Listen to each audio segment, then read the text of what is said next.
Hey, so amazing. You see how they playing? Live wire, it's all about sports and entertainment. You don't wanna miss it, so official like you never seen. Keep it going till the whistle blowing from the referee. Everything from highlights and stats. You know that we gotta run it back, whether on the field or the court. You know that this is where it's at. Subscribe, no delaying. This is Live Wire, sports and entertainment. Let's go. All right, what's good, everyone? Welcome to another Live Wire Sports Media Update. And we got some exciting news today. The Indiana Fever just released a 2025 schedule, and man, it is good to see that they don't have to start out with a gauntlet like they did last year. 11 games in 20 days. They was playing all the tough teams, starting out with the Connecticut Sun, the Liberty. They were just a grueling schedule. But nevertheless, this schedule and a lot of predictions already came out. I seen some predictions say, 35-9, 32 and what? And 12, something like that. I had a prediction for the first 18 games, or the first 20 games, I think. 30 games, I think.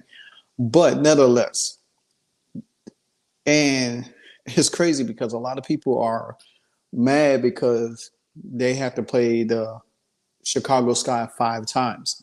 But the good thing about it, the Indiana Fever has 3 of the games at home, where the Chicago Sky only had 2. Now, so I'm going to pull up the schedule and we're going to do a little breakdown real quick. So the schedule starts out like this. Schedule starts out with Chicago Sky, on a Saturday, May 17th. I'm pretty much going to that game. I'm going to that game to start out because that's going to be a very, very important game. That's the return of Stephanie White. That's the return of second-year starter Caitlyn Clark, third-year Aaliyah Boston, and Kelsey Mitchell. Yes, I'm speaking in existence. Kelsey Mitchell will be a part of it. Independence, so new pieces of the team. It's going to be very, very exciting. If you look at the schedule, the first 7 games of it is Chicago, Atlanta, the New York Liberty. Then you got the Washington Mystics. Then you got, on that Friday, you got the Connecticut Sun. If you look at them first, and then you start back with the Washington Mystics. If you look at them first 7 games. Now, I know the New York Liberty game will be kind of tough because they are the defending champions. But nevertheless, I predict that they could go 6-1 or 7-0 in that stretch because the Cincinnati, golly, Martin, get it together. The Connecticut Sun won't be a good team. They definitely won't be a good team this year. The Chicago Sky definitely won't be a good team. Atlanta won't be a good team. The Mystics will be a competitive team again. But I do believe that the Indiana Fever will beat this team. Then in June 7th, they play Chicago again. Then they play Atlanta. Then they play New York again, which I give them a split on that one. And then I think there could be a split again with that. But if you think about it, the Commissioner's Cup is all of them games in the yellow. So you think about it. They played the Commissioner's Cup on June 3rd and then ended on June 17th. So that's the Commissioner's Cup games.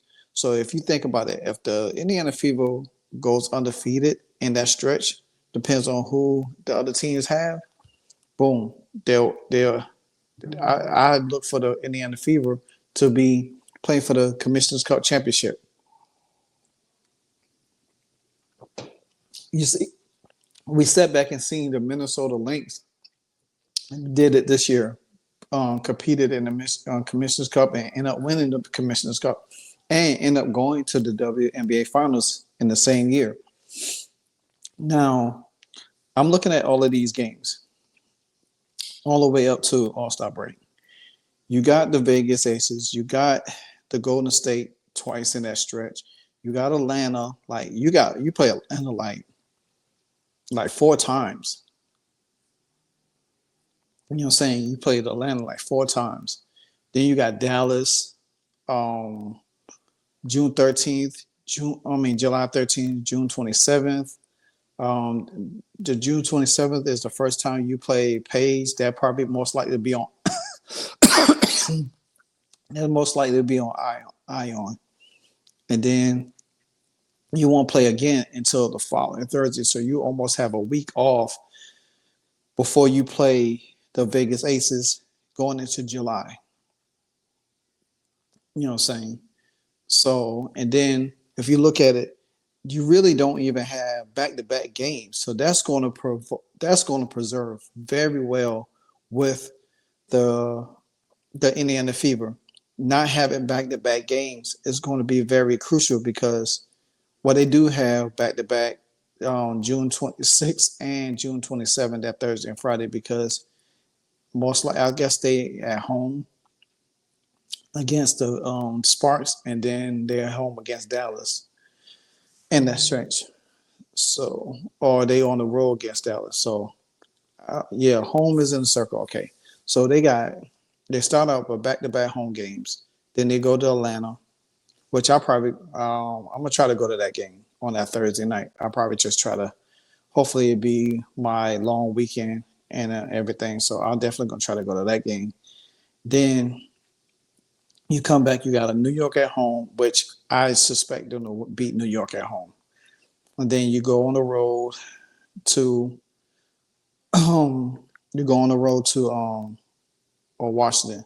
So if you look at all the games from All-Star to the All-Star break, you got 1, 2, 3, 4, 5, 6, 7, 8, 9, 10. You have 10 away games in that first half of the season. Just 10 away games. And you got 1, 2, 3, 4, 5, 6, 7, 8, 9, 10, 11, 12, 13. You have 13 home games in that stretch. You think about it, that's 23 games in that whole span. 23 games. I look for the Fever to, before All-Star break, because they on the road to New York, the last game. So, so 23 games within that span. I'll say,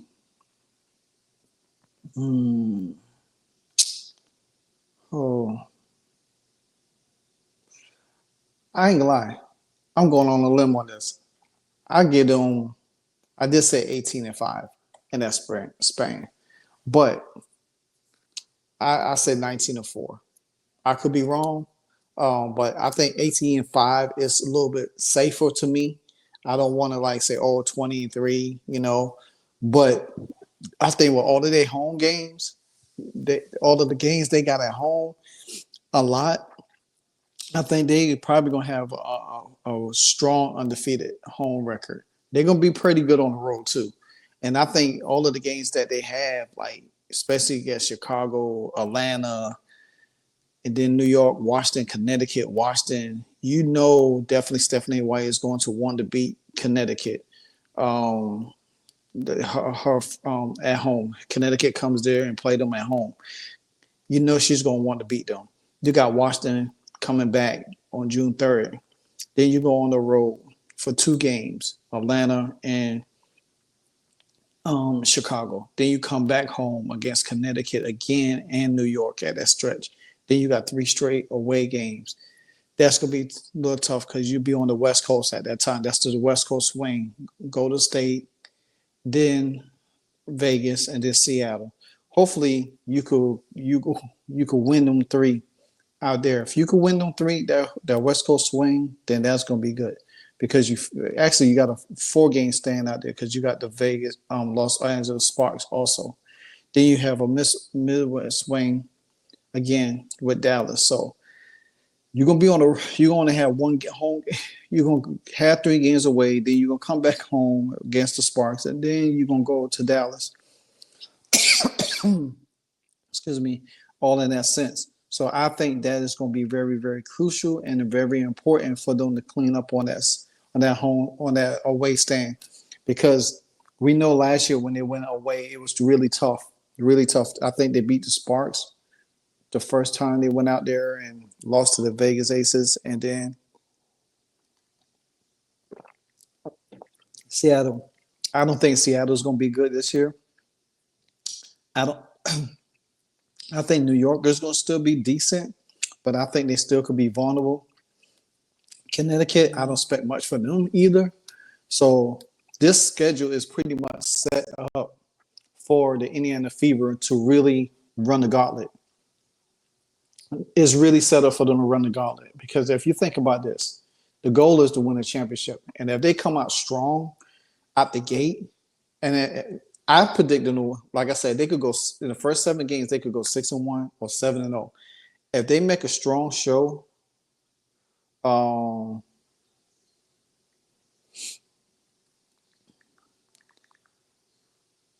um, I feel like the thing about it is Indiana is in a prime position for success. Start out. It's not like it was last year. It's not like how they um, they set up the schedule for the Fever, where they came out, they had a struggle, and then they caught fire the second half of the season to make a playoff run. If they start off, if they start off strong out the gate, this first half of the season, the second half will be a coast. Because you can think about it, they have a chance to have the number 1 seed with the way the schedule is. They have a chance.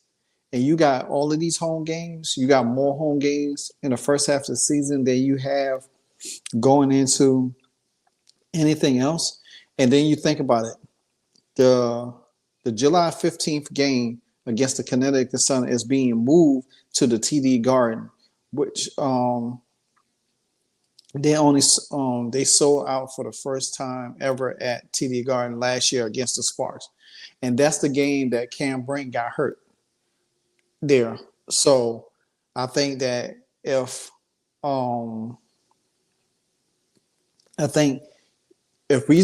you look at it like this,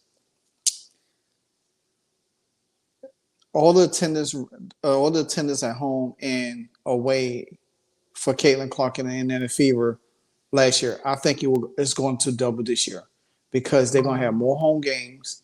They're going to have a stronger home crowd. They're going to have people follow them more than ever this time, because you got, like I said, you have Stephanie White in the house. You have Caitlyn Clark, Leah Boston, Kelsey Mitchell going to be back at the front with Lexi Hall. Then probably Timmy Fanbelly. Then you're going to probably have new pieces around there. And this team is going to come out.